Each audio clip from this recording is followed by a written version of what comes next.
الرحمن الرحیم نحمده ونصلی علی رسوله الکریم ان للہ ما اعطى وللہ ما اخذ انا للہ وانا الیہ راجعون۔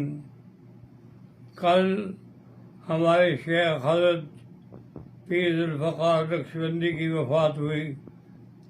بہت بڑی عظیم شخصیت تھی اور بہت بڑا خلق وسیع رکھتے تھے۔ وہ خود اتنی تکلیف میں تھے لیکن پھر بھی وہ ویل چیئر پہ اس عاجز کو عیادت کرنے کے لیے گھر آئے۔ تو یہ ان کا ایک بہت بڑا اخلاق ہے، وسعت اخلاق ہے۔ باقی بات یہ ہے کہ موت اور حیات برحق ہیں، بلکہ اگر آپ قرآن کا مطالعہ کریں تو موت مقدم ہے اور حیات بعد میں ہے۔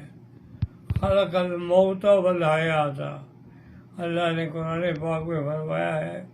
سورۃ ملک جب آپ کھولیں گے پڑھیں گے، تبارک الذی بیدہ الملک وہو علی کل شیء قدیر الذی خلق الموت والحیات لیبلوکم ایکم احسن عملا۔ الذی خلق الموت والحیات، موت مقدم اور حیات مؤخر ہے۔ اور حضور صلی اللہ علیہ وسلم نے فرمایا کہ جب کوئی صدمہ آئے اور مصیبت آئے تو اس وقت آپ میری موت کو یاد کیا کریں۔ تو جب آپ میری موت کو یاد کریں گے تو آپ کا صدمہ جو ہے وہ ہلکا ہو جائے گا۔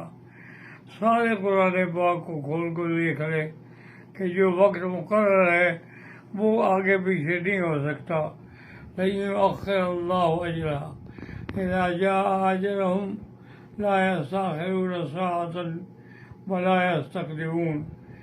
اور میں چونکہ مریض ہوں، معذور ہوں، اور دوسرا بھی مجھے سفر کی اجازت بھی نہیں ملی، اس لیے حضرت مولانا محمد ریاض شاہد حنفی جو ہمارے مدرسے کے محتمم بھی ہیں، ان کو نیابتاً بھیج رہا ہوں تاکہ وہ حضرت کے جنازے میں شرکت کریں، اور حضرت کے جنازے میں شریک ہونے کے بعد میری طرف سے تعزیت بھی پیش کریں۔ اللہ تبارک و تعالیٰ ان کے درجات کو بلند فرمائے۔ اللہم اغفرہ وارحمہ وتجاوز عنہ وادخلہ فی الفردوس الاعلی۔ اور اللہ ان کے پسماندگان کو صبر جمیل عطا فرمائے، اور اللہ ان کے جو ادارے ہیں وہ ہمیشہ چلتے رہیں، قائم رہیں اور دائم رہیں۔ اس سے زیادہ چونکہ میں بیٹھ نہیں سکتا۔